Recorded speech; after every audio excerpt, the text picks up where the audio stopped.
Hey guys, welcome back to the channel. Breeze Comics here, and today we are looking at Ben Reilly, the Scarlet Spider, issue 23.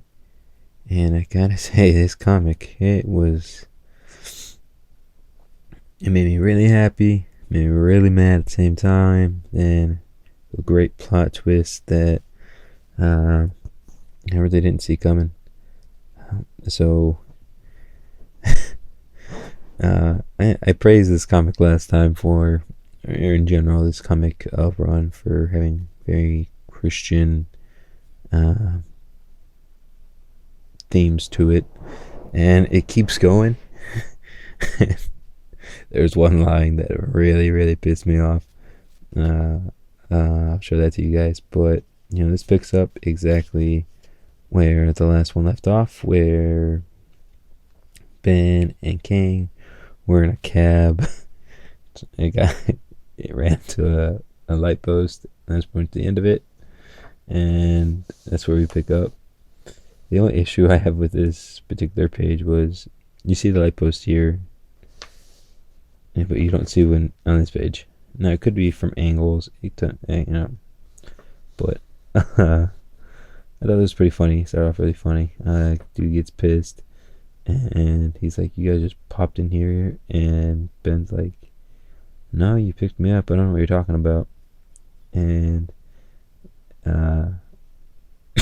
he goes, "No, there's two of you." He turns around and Kane's gone, and he's like, "Dude, I don't know what you're talking about. It's just me." And then he kicks him out, and he's like, "You know what? I need that money.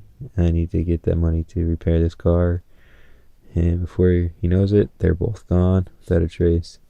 So pretty funny, not gonna lie. I was right outside of they call it Casino Manhattan, but it's the New York. I'm from Vegas, so that's why I love this series so much. It's like, I know where all this stuff is and everything. So you have Ben and Reilly swinging to the fictional casino to save this little girl with the blood that Michael gave him last issue.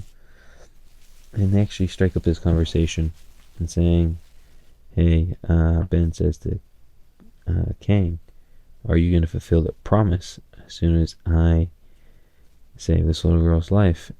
And Kang's like, "What promise are you talking about?" Ben says, "The one that you said you're going to kill me.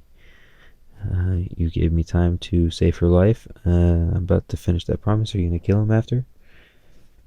And they have this great heart-to-heart inside the casino where, like I said, the theme of this book is, I'd say the overarching is Christianity, but the main theme is redemption. And Kane says, "Hey, we're kind of brothers," and he's rooting for him, and he's happy to see the changes that Ben has made, and he wants to see where it goes.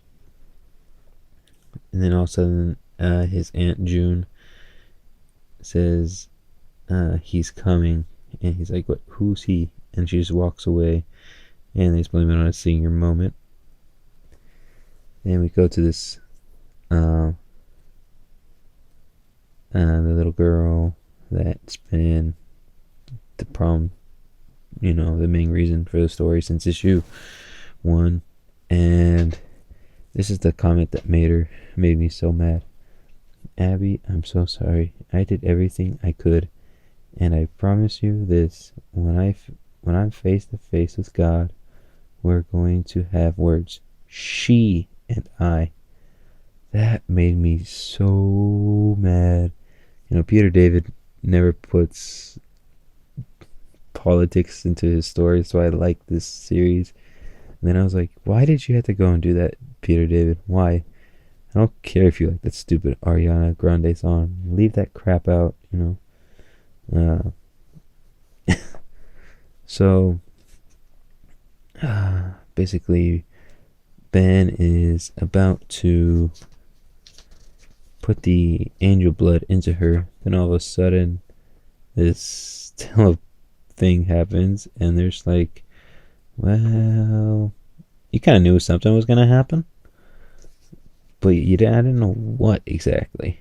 Then all of a sudden, it's the little girl, and she's like, "Hey, mom, you look good." And you're just like, "What the heck is going on?"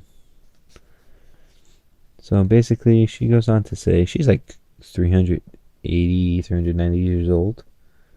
And she goes on to say um, that Angel's blood made her immortal no matter what. And she was stuck at that age. Like, she could not age.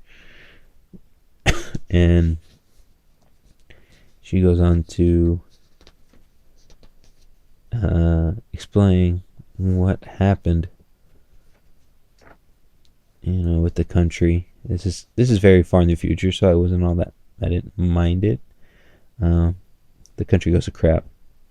Denver, Washington D.C., and New York. The reason why I didn't mind it, because one, it doesn't blame Trump or anything. So, and two, it actually follows a possible future in the Marvel Universe where everyone has nuclear wars, pretty much, and Earth's gone to crap, and there's a particular figure that rules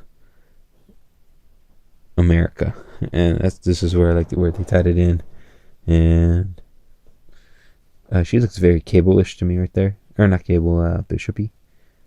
So I was like, oh, that's pretty cool. Like, each area she changes her style,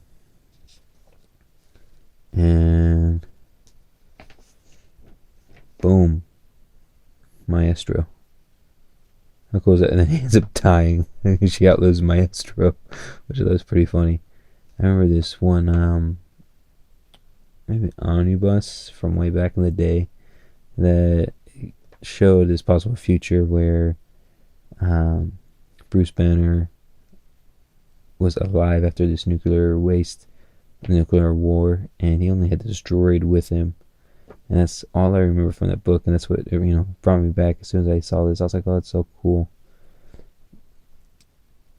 And what ended up happening, guys, is that she's like, hey, just let me die, please. I don't want to live through this again. I don't want to be the last one. It's too sad. And so they let her die. And that's where the plot twist happens.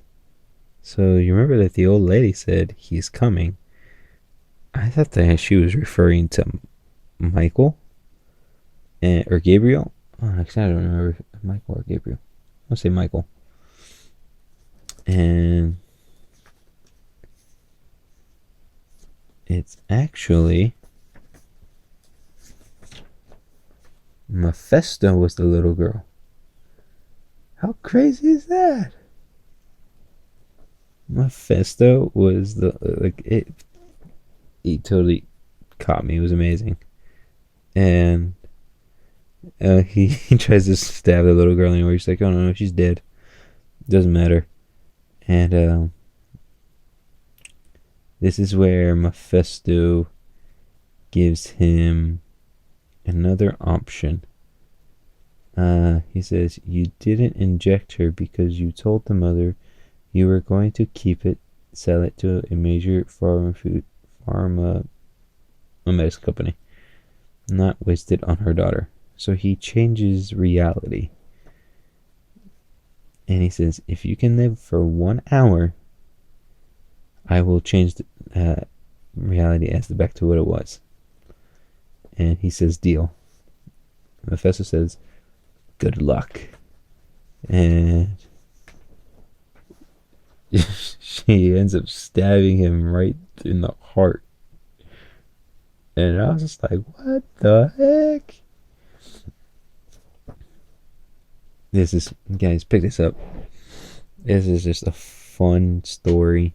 If you like the Spider-Verse, pick this up. If you're from Vegas, pick this up, support it. It's fun. Like, comment, subscribe, hit that notification bar. Tell me what you guys think. And I'm gonna have some more videos out. I have some more comics to review. I got a buttload more. So, alright, guys, have a wonderful day. Bye bye.